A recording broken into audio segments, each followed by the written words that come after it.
Hi readers, it's Lori. Welcome back to my channel, Books, Ink, and Paper, or welcome if this is your first time. And I'm happy that all of you are here. And today's topic is one that I was thinking of recently because I finished a very short book. I'm not going to talk to you about that one today because there's another video associated with that, but it reminded me of the joy that I feel when I read a book in one day. I don't know if you all have this joy or not, but it significantly elevates my mood to finish a book and just spend all day reading a book. I would be doing that today because I have today off, but I have other things I need to do, including creating content for all of you and going to the grocery store and getting a new planner for myself from Barnes & Noble. Nevertheless, I also had the thought that some of you might be trying to reach your reading goal by the end of the year, and you might be a little bit shorter than you'd like to be there.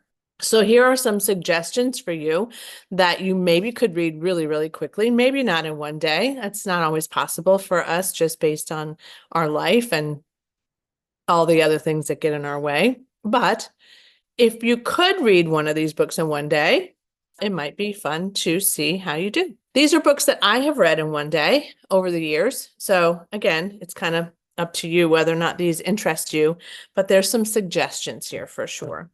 So the first one, I was just thinking about this weekend actually, which was what made me think about this video also, is Deception Point by Dan Brown. I read this years ago and I remember finishing it like I couldn't put it down, which then led me to the Da Vinci Code, which then led me to a number of Dan Brown's books. So this one is about a NASA satellite that has an astonishingly rare object buried deep in the Arctic ice. There are implications that will impact the presidential election, I think. Yeah.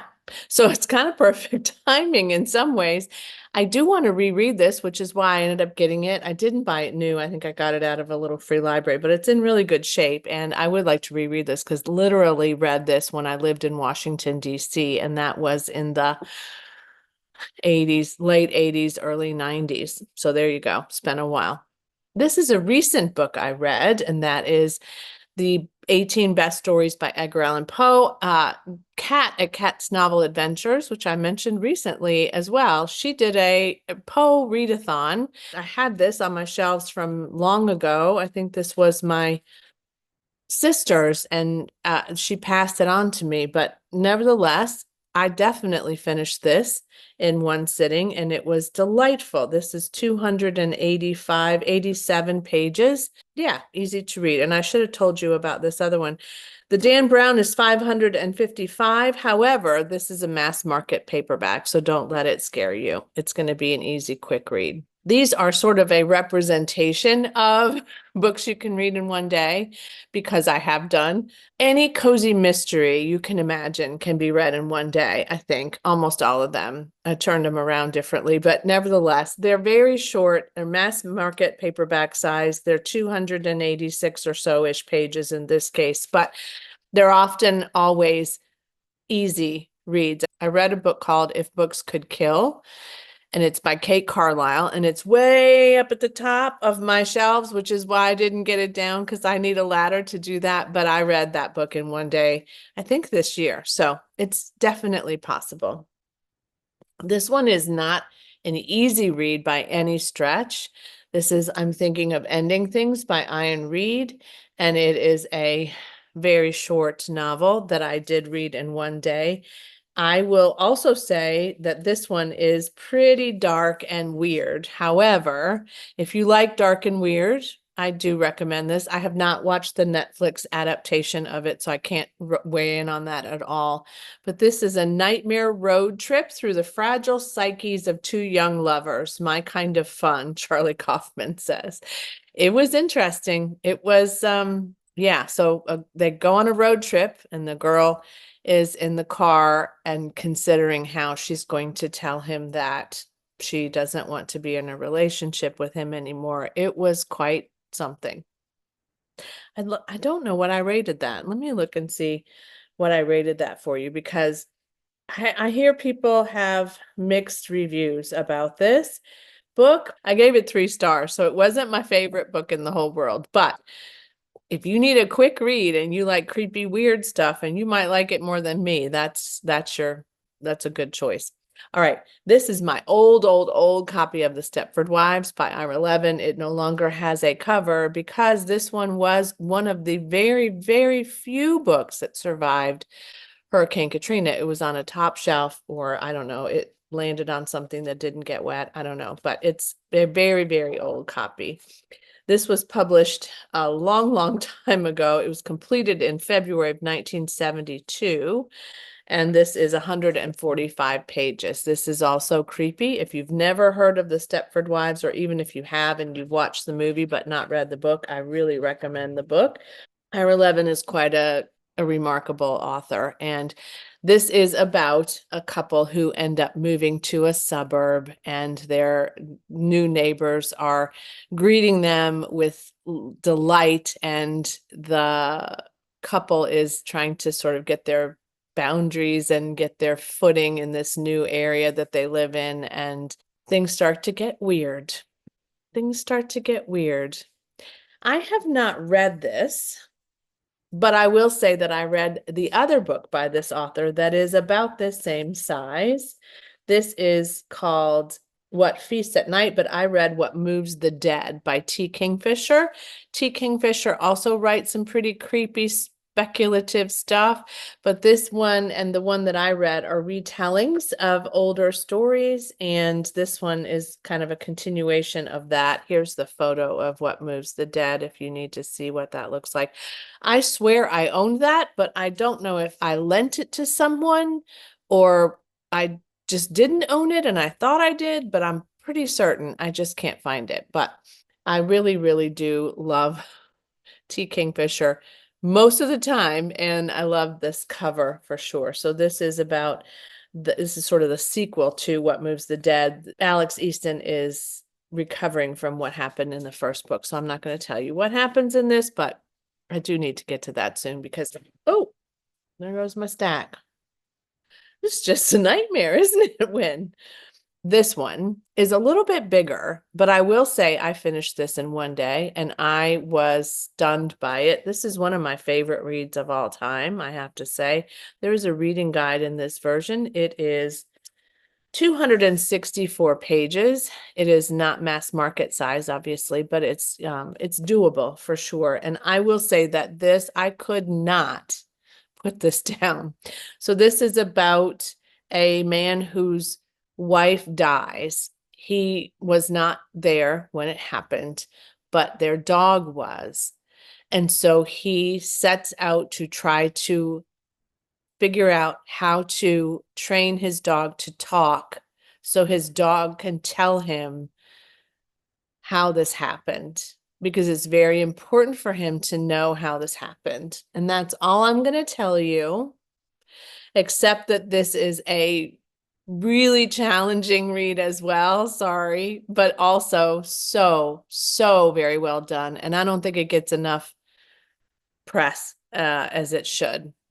Let me see what that one is rated, because it really should be rated way higher than it probably is. I gave it 5 stars, obviously, because I'm telling you how much I loved it, but it has 3.58 stars. Now, I will say that this is very difficult subject matter. There's no question, and it is a challenging plot at times, but gosh, I love this book. I absolutely love that book.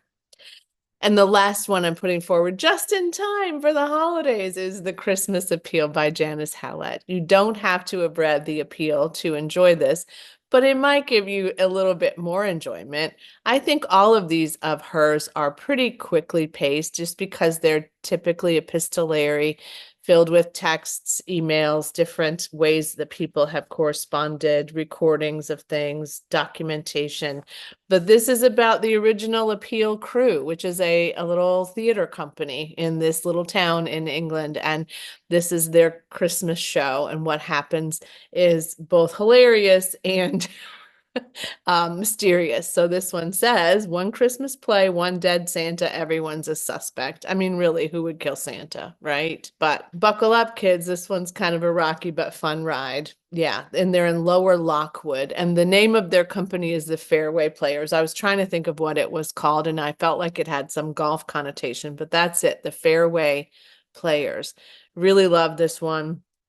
The Appeal and the Christmas Appeal so far are my favorites that Janice Hallett has written, but I've read a couple others since then. I'm trying to finish the Twyford Code. It's still a loose end for me as well. And then I have The Examiner, which I'll be buddy reading with Melinda at A Web of Stories in December, first part of December. So stay tuned for that. But this one also has some dark content, but I do recommend it. I don't recommend it though if you're pregnant, or maybe even if you're in a relationship of some sort, family-wise or whatever, with someone who's pregnant, because this could be really tricky. This is 11 Hours by Pamela Aarons, who also wrote a book called The Virgins, which I have not read. This one doesn't get a lot of buzz either, but I gotta tell you, gosh, I devoured this one. Deckled edges too, mind you.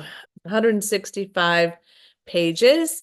This is about a woman who ends up going into the ER and she's not sure what's happening. She's very afraid. She's by herself, nobody with her. She has a birth plan, no fetal monitor, no IV, no epidural.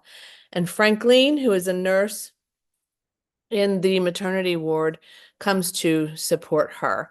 And Frankline also has a story and some things that she's carrying with her into this space. And together, these two women battle 11 hours of her labor. And I say battle because it's intense. It's definitely intense. I loved it. Might not be for anybody and everybody, but I think it's worth taking a look at. And I just don't think this one also gets enough buzz, nor do I think that Pamela Aarons is well known enough, but this was really, really well done.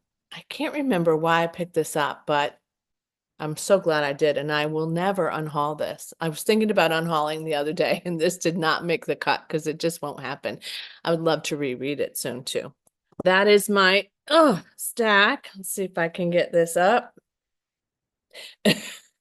That's my short book stack, short stack, if you will, that I'm recommending to you today. If you love short books, if you want a day-long read on your day off, or just want to take it to, I don't know, Cancun or somewhere far away, or if you want to get some books finished for your TBR, this may be a possibility for you. So thanks for watching today. Thanks for all your support, your encouragement, your recommendations to me.